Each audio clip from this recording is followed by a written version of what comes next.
Acceptance, a cruel thing in this already harsh world. Some people are born with it, others have to work for it, and others still will never get it, whether that be for a crime they've done, the way they act, or even the way they dress. I never got it, but not for any of the reasons I just listed. It's because I'm a freak, and I don't mean that in a hypothetical way. I mean, I am a real freak. I have the ability to control glass.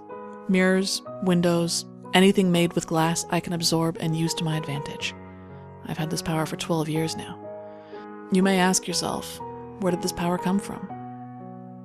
Well, when I was 6 years old, I met someone named Cruentus. He was just a frown with blood pouring out of his mouth and eye sockets.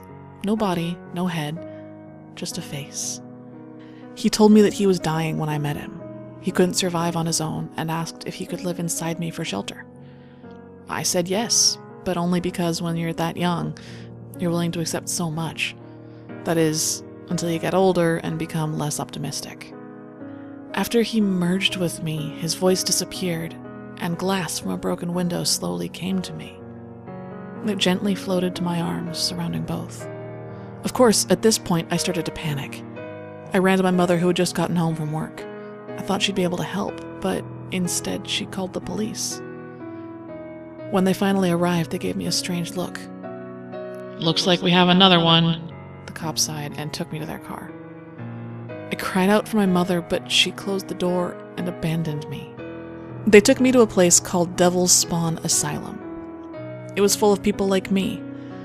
They took away everything that a prisoner's power could use, so for me, they removed all the glass in the building. They treated me like an animal. They treated us like animals. Feeding us food that would tire us, using shock collars for those who would rebel against the asylum, and sometimes they'd make us crawl around on all fours just for their amusement. After 6 years there, I met a long-haired man who called himself Nether. Because of his powers, his hands were bound. He taught me how to use my powers. He said, "You have one too?" He was talking about Cruentus. His had a wide green smile that would go up to its eyes, which were always looking in different directions. Together, we came up with a plan to escape this damn asylum. He had the idea that maybe it wasn't glass I could control, but something used to make glass. Sand.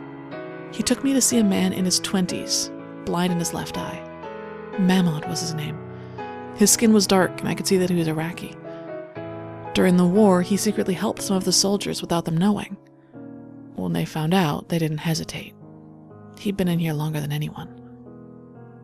He was able to control the material from the ground, like dirt, rocks, gravel, and even sand. He could use his power to get sand, and I could shape the sand and make it into glass, and then into whatever we wanted. Of course, there was no sand around for me to use. When I pointed this out, Mahmoud told me to rub his back. Of course, I said no, but he insisted. I had to put my hand in his uniform, but when I did, I felt only sand. Turns out he could turn his body into any of the earth materials he could control. The collar shocked him, and the guards were already on their way, but I took advantage of the time I had and freed Nether with a glass key. He broke from the shackles and smirked. "Ready, Cruentus?" A pickaxe appeared in his hand, and he quickly smashed it into the ground as 4 perfect squares made out of the floor's paneling rose up and floated by him.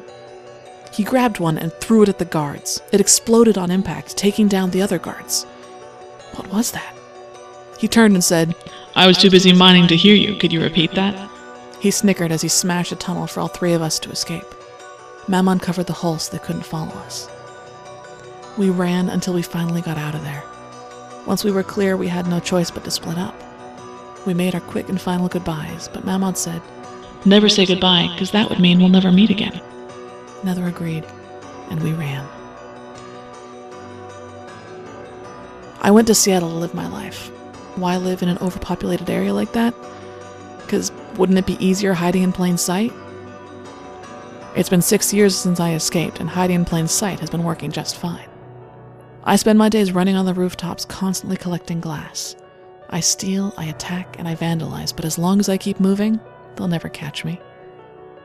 And I never got to say what my name was, did I? Well, it's Gabrielle Kyoko. To be honest, though, I'd rather be called Gem. Anyone who calls me Gabrielle is going to have a bad day trying to walk with glass in their ass.